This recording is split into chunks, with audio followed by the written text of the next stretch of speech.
Viewers, बहुत सारे लोग एक बड़ी सी दीवार के अंदर सालों से कैद थे, लेकिन जब कुछ टीनेजर्स ने ट्राई किया दीवार के उस पार जाने के लिए, तब वहाँ पर आखिर क्या हुआ और उनके साथ कौन कौन सी डरावनी घटनाएं घटी, इस बारे में जल्द से जल्द पता करते हैं। कहानी की शुरुआत में हमें दिखाया जाता है कि हमारी अर्थ पूरी तरीके से डिस्ट्रॉय हो चुकी थी और इसको डिस्ट्रॉय करने वाले और कोई नहीं बल्कि हम ह्यूमंस ही थे। इतने सालों तक अलग अलग कंट्रीज के बीच लड़ाई होने के बाद चारों तरफ एकदम तबाही मच गई थी। इसीलिए ह्यूमैनिटी को बचाने के लिए कुछ लोगों के ग्रुप ने एक बहुत बड़ी जगह बनाई और वो जगह तो बड़ी बड़ी दीवारों से घिरी हुई थी। उस जगह की लीडर का नाम एवेलिन होता है और उसने अपने सारे लोगों के साथ मिलकर इस जगह पर वो सारी फैसिलिटीज प्रोवाइड की थी जैसा कि हमारी पृथ्वी पहले हुआ करती थी। लेकिन एवेलिन ने वहाँ पर मौजूद सभी लोगों को ये बता कर रखा था कि इस दीवार के उस पार की दुनिया बहुत ही ज्यादा खतरनाक है और अब हम सब के अलावा और कोई भी इंसान जिंदा नहीं है। एवेलिन और उसके आदमियों ने तो यहाँ पर रहने वाले लोगों के लिए सख्त नियम बनाए थे,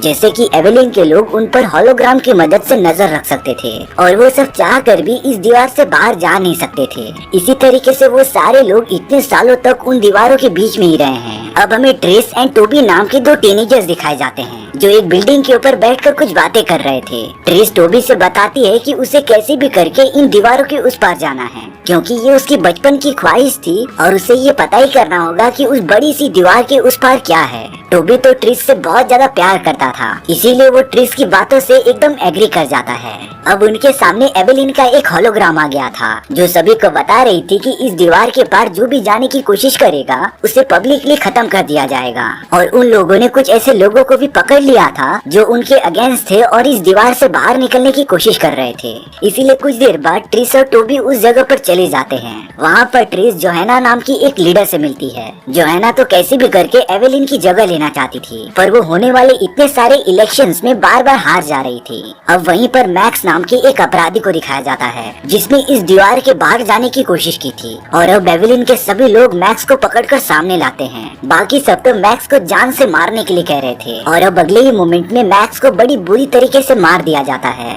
एवेलिन पब्लिकली सभी को इसीलिए मारती थी ताकि वहाँ पर रहने वाले सभी के बीच उसका डर बना रहे। टोबी जो एवेलिन का ही बेटा था वो उसके पास आकर एवेलिन को बताता है कि ये सारी चीजें एकदम गलत हैं, लेकिन एवेलिन के हाथों में अब पावर थी जिससे वो खुद को वहाँ की रानी समझ रही थी। इन सारी चीजों के बाद टोबी और ट्रिस एक साथ वापस मिलते हैं और अब ट्रिस को कैसे भी करके इस जगह से बाहर निकलना था। टोबी तो हमेशा की तरह ट्रिस के हाँ में हाँ मिलाता ही रहता है, लेकिन अब ट्रिस को सबसे पहले अपने भाई कोलैब को एवेलिन की कैद से निकालना था। इसीलिए टोबी चोरी छुपे जाकर कोलैब को बाहर निकाल लेता है, लेकिन ये करते हुए वहाँ के कुछ गार्ड्स ने टोबी को देख लिया था और अब जैसे ही टोबी कोलैब को लेकर बाहर आता है तभी वो सारे गार्ड्स उसे पीछे से रोक देते हैं। लेकिन टोबी के पास अपना दूसरा प्लान पहले से ही रेडी था। उसने कोलैब को नीचे फेंक दिया और उस पर गोली चलाने का नाटक किया, जिससे कि उन सारे गार्ड्स को लग रहा था कि टोबी ने कोलैब को जान से मार दिया है। इसीलिए वो सब कुछ देर बाद वहाँ से चले जाते हैं, लेकिन कोलैब तो एकदम सही सलामत था और अब वो तीनों उन्हीं गार्ड्स की एक गाड़ी की मदद से आगे बढ़ने लगते हैं।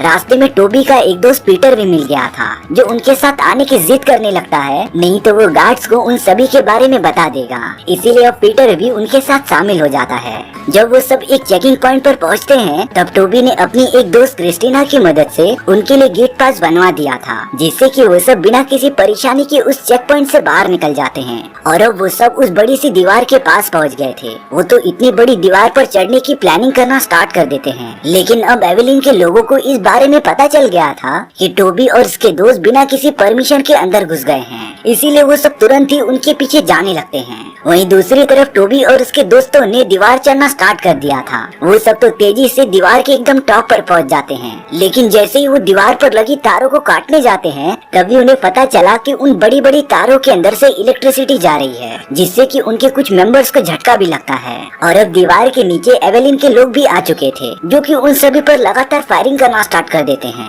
इसीलिए टोबी और ट्रिस जल्दी से नीचे उतरकर एवेलिन के लोगों पर रिवर्स फायर करना स्टार्ट कर देते हैं। उन दोनों ने तो देखते ही देखते उन सभी को डिस्ट्रॉय कर दिया था, जिससे दीवार की वायर्स में इलेक्ट्रिसिटी जा रही थी। इसीलिए वो सब अब बिना किसी डर के दीवार के एकदम टॉप पर पहुंच जाते हैं। लेकिन एवेलिन के लोगों ने ट्रिस की एक फ्रेंड फ्रेंड को गोली मार दी थी, जिसे अब वो सब बचा नहीं सकते थे। इसीलिए अब ट्रिस और उसके दोस्तों को अकेले ही आगे बढ़ना पड़ेगा। वो सब तो काफी जल्दी से दीवार के उस पार पहुंच जाते हैं, लेकिन वहाँ पर जो नजारा उन लोगों ने देखा उसके बाद तो वो सब एकदम शॉक ही हो गए थे। दीवार के उस पार तो कोई भी इंसान बचा ही नहीं था, जैसे कि पूरी ह्यूमैनिटी का सफाया हो चुका हो। वो पूरी जगह किसी शमशान घाट से कम नहीं लग रही थी। इसीलिए अब टोबी और बाकी सब निराश होकर आगे बढ़ने लगते हैं। ताज्जुब की बात ये थी कि उन सभी के ऊपर खून की बारिश भी हो रही थी और अब वो सब एक सेफ जगह पर पहुंच जाते हैं। लेकिन उनके माइंड में ये सवाल जरूर आ रहा होगा कि उन्होंने यहाँ आकर गलती तो नहीं कर दी। अब इन सारी चीजों के बाद वो सब वापस से आगे बढ़ना स्टार्ट कर देते हैं। लेकिन तभी उस जगह पर एवेलिन के वो सारे गार्ड्स आ गए थे,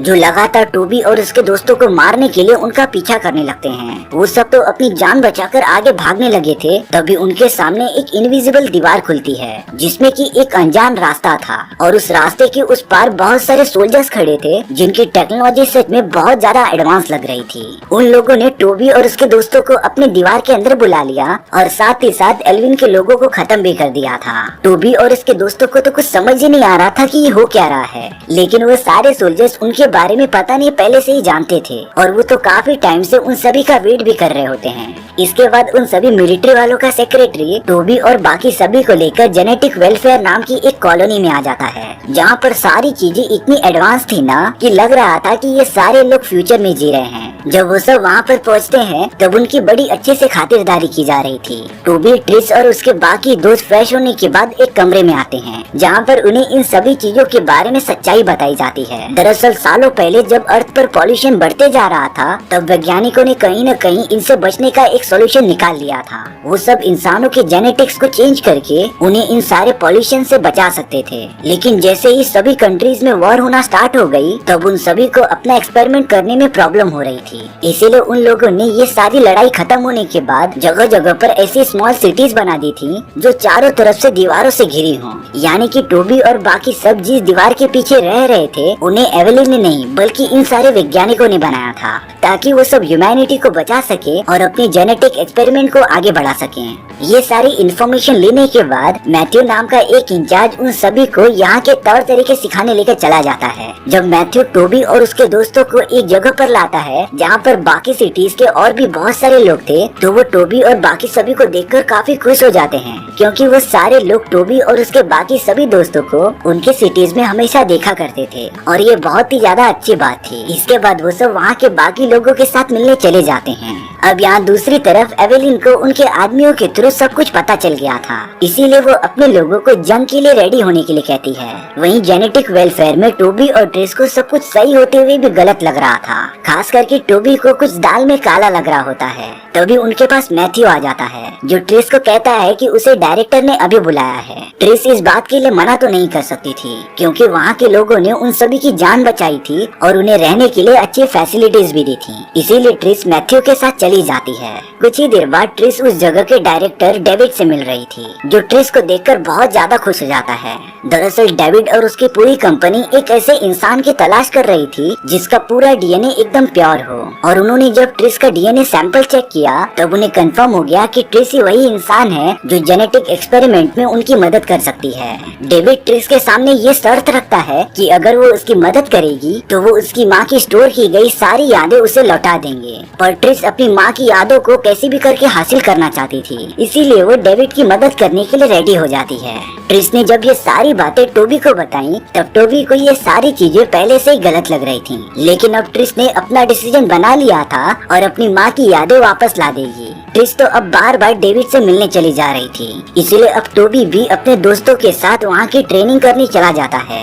क्रिस्टीना और टोबी तो वहाँ की मिलिट्री फोर्स की ट्रेनिंग करना स्टार्ट कर देते हैं। वहीं पीटर और कोलैब को शिकागो सिटी पर नजर रखने की जॉब दी जाती है, जो वहाँ की वेदर से लेकर सारी इंटरनल एक्टिविटीज पर नजर रखेंगे। यहाँ टोबी धीरे धीरे मुश्किल से मुश्किल फाइटिंग टेक्निक को सीखता जा रहा था और उसका लेवल बहुत ही कम टाइम में काफी ऊपर आ चुका था। अब यहाँ कोलैब, जो कि शिकागो सिटी पर नजर रख रहा था, तब उसे वहाँ पता चलता है कि जोहाना और एवेलिन के बीच कुछ मतभेद हो गई है। वो दोनों कैसे भी करके सिटी का कंट्रोल अपने हाथ में लेना चाहते थे और इसीलिए अब उन दोनों ग्रुप्स के बीच एक जबरदस्त फाइट चालू हो जाती है। इसीलिए कोलैब ये सारी बातें जाकर टोबी को बता देता है। टोबी ने जब ट्रिस से ये बातें शेयर की तो ट्रिस ने इस पर कुछ ज्यादा रिएक्शन नहीं दिया, क्योंकि ट्रिस चाहती तो ये बात डायरेक्टर के पास लेकर जा सकती थी, लेकिन ट्रिस ने सिंपली ये कह दिया कि वो इस बारे में ट्राई करेगी। पर सबसे पहले उसे डेविड के साथ कुछ वैज्ञानिकों से मिलने जाना था ताकि वो सब अपना जेनेटिक एक्सपेरिमेंट्स आगे बढ़ा सकें।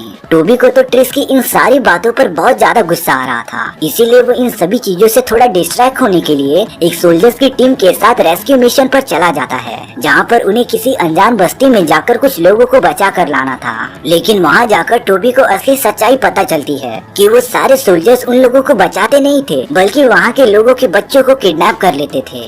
इन सारे बच्चों को जेनेटिक वेल्थ केयर में लेके जाया जाता था और उनकी पूरी याददाश्त मिटाकर अपने जेनेटिक एक्सपेरिमेंट में यूज किया जाता था। टोबी को जब इन सारी बातों में पता चला तब तो वो एकदम शॉक हो गया था। इसीलिए अब वो कोलैब के साथ शिकागो सिटी का सिचुएशन देखते रहता है, जहाँ उन्हें पता चला कि जोहाना और एवेलिन के बीच एक जबरदस्त वॉर की शुरुआत होने जा रही है और उन दोनों के ग्रुप्स के बीच कई लोग मारे भी जा चुके हैं। टोबी तुरंत ही डिसाइड करता है कि वो ट्रिस के पास जाकर ये सारी सच्चाई बता देगा। इसीलिए वो एक एम्प्लॉय को जबरदस्ती लेकर लिफ्ट से ऊपर जाने लगता है। ट्रिस के पास पहुंचने के बाद टोबी उसे सारी सच्चाई बता देता है कि ये पूरी जगह वैसी नहीं है जैसा कि वो सोचते हैं। डेविड जो कि इस पूरी जगह का डायरेक्टर है, उसके लोग बच्चों को पकड़कर यहाँ पर जेनेटिक एक्सपेरिमेंट कराते थे, लेकिन डेविड और उसके लोग वहाँ आकर ट्रिस को डिस्ट्रैक्ट करने की कोशिश करते हैं और शायद से वो इसमें कामयाब भी हो गए थे, क्योंकि ट्रिस टोबी की बातों पर भरोसा ही नहीं करती। इसीलिए अब ट्रिस डेविड के साथ उसकी सबसे बड़ी डील करने चली जाती है। वहाँ के सोल्जर्स ने टोबी से पूछा कि अगर वो अपनी शिकागो सिटी वापस जाना चाहता है तो वो उसे और उसके दोस्तों को वहाँ पर छोड़ देंगे। ट्रिस ने यहाँ पर अपनी गर्लफ्रेंड को तो खो दिया था, इसीलिए अब उसकी लाइफ में कुछ भी नहीं बचता,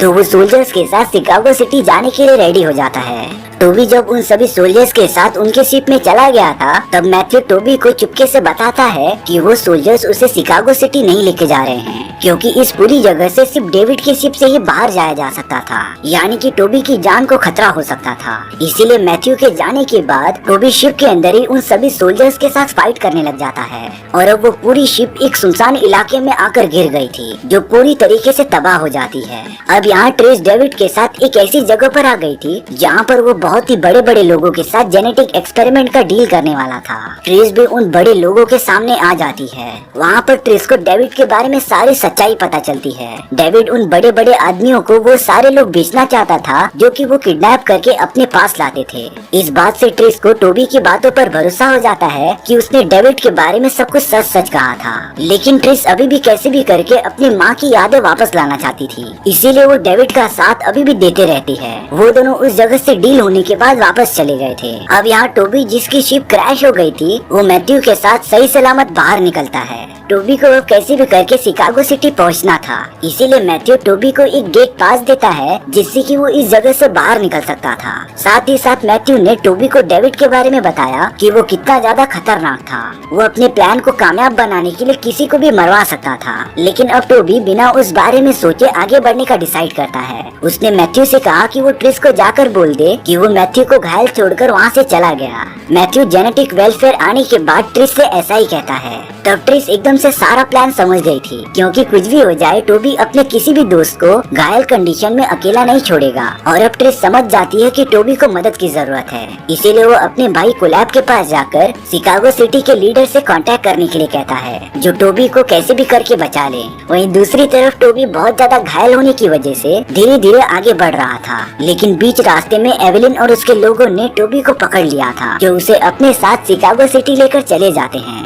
इसके बाद एवेलिन टोबी से जाकर मिलती है। टोबी उसे बता रहा था कि उसे ये जंग रोकनी पड़ेगी, क्योंकि इन सारी चीजों में डेविड का ही फायदा है। लेकिन एवेलिन हमेशा की तरह टोबी की कोई भी बात नहीं मानती। टोबी तो सोल्जर्स को मारकर उस जेल से बाहर निकलने की बहुत कोशिश करता है, पर उन सोल्जर्स की क्वांटिटी काफी ज्यादा होने की वजह से वो टोबी को पकड़कर वापस जेल में डाल देते हैं। जब इन सारी चीजों के बारे में ट्रिस को पता चला तब वो टोबी की बात ना मानकर एकदम रिग्रेट फील कर रही थी, इसीलिए वो तुरंत डेविड के पास चली जाती है और उसे ये सारी चीजें बंद करने के लिए कहती है। डेविड डेविड तो ट्रिस की बात मान ही नहीं रहा था, इसीलिए ट्रिस डेविड की एक पावरफुल शिप लेकर वहाँ से निकल गई थी। रास्ते में कोलैब और क्रिस्टीन भी ट्रिस को ज्वाइन कर लेते हैं और अब वो तीनों सीधे निकल पड़े थे शिकागो सिटी के पास। वहीं डेविड ने तो अपने बहुत सारे सोल्जर्स को उनके पीछे लगा दिया था, पर जैसा कि हमें पता है कि इस पूरी जगह से सिर्फ डेविड की शिप के पास ही वो टेक्नोलॉजी है जो इस जगह से बाहर निकल सकती है। इसीलिए ट्रिस कैसे भी करके उस इनविजिबल वॉल को खोलकर वहाँ से बाहर निकल गई थी। कुछ ही देर में वो तीनों शिकागो सिटी के पास पहुँच जाते हैं, जहाँ पर जोहाना और एवेलिन के बीच एक जबरदस्त वॉर स्टार्ट होने जा रही थी। एवेलिन ने तो जंग जीतने के लिए ऐसी गैसेस का यूज करने का डिसाइड किया जो लोगों की मेमोरीज को एकदम से इरेज कर दें, और ऐसा करने पर तो फायदा पूरा डेविड का ही होगा, क्योंकि इसके बाद वो सारे विक्टिम्स को अपने एक्सपेरिमेंट के लिए यूज कर सकता था। अब ट्रिस क्रिस्टीना के साथ मिलकर टोबी को ढूंढने चली गई थी। उनके पास तो बहुत ही एडवांस हथियार भी होते हैं जिनका यूज करके वो वहाँ के सोल्जर्स को मारते जा रही थी, पर लास्ट में सिर्फ 2 ही सोल्जर्स बच जाते हैं जिन्हें कि टोबी ने अब मौका देखकर मार दिया था। टोबी के मिलने के बाद वो सब एवेलिन को ढूंढने निकल पड़े थे। वहाँ एवेलिन के साथ पीटर होता है, लेकिन पीटर तो डेविड के साथ मिला हुआ था, जो एवेलिन को वो सारी गैसें सिटी में फैलाने के लिए कह देता है। एवेलिन ऐसा करने ही जाती है तभी टोबी और बाकी सब उस कमरे में पहुंच जाते हैं। टोबी अपनी मॉम एवेलिन को इमोशनली कन्विंस करता है कि वो ऐसा बिल्कुल ना करें। एवेलिन टोबी की बातों को सुनकर एक टाइम के लिए रुक गई थी, पर अब पीटर ने एवेलिन के हाथों पर गोली मारकर उन गैसेस के बटन को दबा दिया था, जिससे कि देखते ही देखते पूरी सिटी में गैसेस फैलने लगती हैं, और अगर इन्हें जल्द से जल्द कंट्रोल नहीं किया गया ना तो सारे इंसानों की मेमोरीज लॉस्ट हो जाएगी। कोलैब वहाँ पर अपनी टेक्नोलॉजी का यूज करके इन गैसेस को रोकने का वे ढूंढने लगता है, लेकिन अब दूसरी तरफ डेविड को इन सारी चीजों के बारे में पता चल गया था, इसीलिए वो अपनी एडवांस टेक्नोलॉजी का यूज करके कोलैब के सारे कनेक्शन उसके दोस्तों से कट हो जाएं। जब पीटर ने देखा कि वो सारी गैसेस उसके कमरे में भी आने लगी हैं, तब वो टोबी और ट्रिस को कमरे में आने देता है। ट्रिस कैसे भी करके ये पता लगा रही थी कि वो सारी गैसेस जो सिटी के अंदर फैल रही हैं, उनका मेन सोर्स आखिर कहाँ पर है। मेन सोर्स मिलने के बाद ट्रिस तुरंत ही अंडरग्राउंड टनल के अंदर चली गई थी, लेकिन अब डेविड कैसे भी करके ट्रिस को रोकता रहता है। वो तो वहाँ की सारी चीजों को कंट्रोल कर सकता था, जिससे कि वो ट्रिस को मारने की भी कोशिश करता है, लेकिन ट्रिस ने जेनेटिक वेलफेयर में बहुत कड़ी ट्रेनिंग की थी, जिसकी मदद से वो सारे ट्रैप को पार करते हुए आगे निकल जाती है। डेविड भी अब समझ नहीं पा रहा था कि वो ट्रिस को कैसे रोके, और अब ट्रिस ने बड़ी मुश्किल से वो सोर्स ढूंढ लिया होता है जिससे कि पॉइजनस गैसेस निकल रही थी, और अब ट्रिस ने बिना टाइम वेस्ट किए उस टेक्नोलॉजी को पूरा डिस्ट्रॉय कर दिया था, जिससे कि सिटी में फैलने वाली सारी गैसेस एकदम से रुक जाती हैं, और अब वो सब एकदम सेफ थे। इसके बाद ट्रिस सारे लोगों को होलोग्राम की मदद से डेविड के बारे में सारी सच्चाई बता रही थी, जिससे कि सभी लोग डेविड की कोई भी बात नहीं मानेंगे। साथ ही साथ ट्रिस उन सभी को एक दूसरे से झगड़ा न करने के बजाय एकजुट होकर रहने के लिए कहती है। और अब हमारी ये कहानी यहीं पर खत्म हो गई थी। सो व्यूअर्स, आपको ये स्टोरी कैसी लगी प्लीज कमेंट सेक्शन में बताना भूलना मत। और अगर आपको मेरा एक्सप्लेनेशन 1% भी अच्छा लगा होगा ना तो वीडियो को लाइक एंड चैनल को सब्सक्राइब जरूर कर देना, क्योंकि सच में इससे मुझे काफी ज्यादा मोटिवेशन मिलता है आपके लिए इसी तरीके की मजेदार स्टोरीज ढूंढ कर लाने के लिए। तो मिलते हैं नेक्स्ट वीडियो में। सी या।